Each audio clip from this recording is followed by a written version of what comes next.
कहानी का टाइटल है बद्दुआ। एक व्यक्ति ने एक परिचित व्यक्ति से 2 लाख रुपए का कर्ज ले लिया और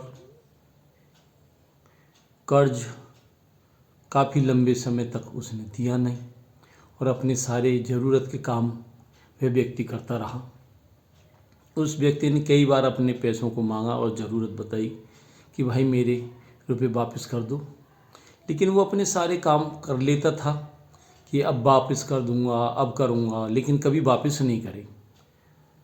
उसने एक दिन ऐसा दिन चुना कि जब वो शादी उसके घर में हो रही थी तो उसने सभी लोगों के रिश्तेदारों के बीच में अपने पैसों की मांग करी कि भाई मेरे 2 लाख रुपए वापस करो। उसने कहा कि दे दूंगा, मैं तुम्हारे पैसे मार में नहीं है, दे दूंगा, अभी मुझ पे है नहीं। भाई तुम अपने सारे कार्य कर रहे हो, मेरे पैसे वापस करो। ना दे दूंगा, नहीं मुझे तो आज ही चाहिए पैसे, या तो हाँ करो या मना करो। जब उसने ज़्यादा जिद करी तो वो उसने पैसे देने से साफ इनकार कर दिया और कह दिया मुझ पर कोई तुम्हारे पैसे नहीं, जाइए भाग जाइए यहाँ से, चलो मैं नहीं देता कुछ पैसे, मुझ पर नहीं है तुम्हारा पैसा, तुम ज़्यादा ही वो कर रहे हो। तो बोला मैंने भी तुम्हारे पैसों पर खाक डाली, रेता भर के डाल दिया। उसके बाद मैं आइंदा कभी तुमसे रुपये की मांग नहीं करूँगा और जाओ मैंने छोड़े पैसे। उस व्यक्ति के घर में एक पुत्र था, शादीशुदा, वो मर गया 2-3 महीने बाद ही।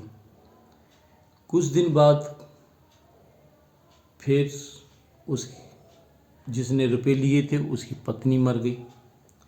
फिर कुछ दिन बाद उसका एकल लड़का की जो पत्नी थी उसकी डेथ हो गई। उस पर एक ही बच्चा केवल लड़का था और वो केवल दादा और पुत्र नाती केवल वो ही रह गए। और लोगों ने कहा अरे भाई तुमने उनके पैसे नहीं लौटे, तुम्हें तो बद्दुआ लग गई, अब तुम उसके पैसे वापस करो। उसके भी दिमाग में वही, उसने कहा उसके पास जाकर जिससे रुपये उधार लिए कि भाई तुम अपने रुपये ले लो, ये मैं लेके आया हूँ। बोले मैंने तो तुम्हारे रुपयों को खाक डाल दिया, अब नहीं ले सकता।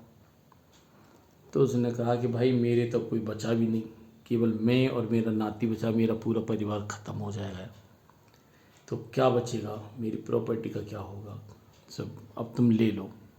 बहुत खातर खुशामद के बाद बड़ी मुश्किल से उसने अपने 2 लाख रुपए और लिए।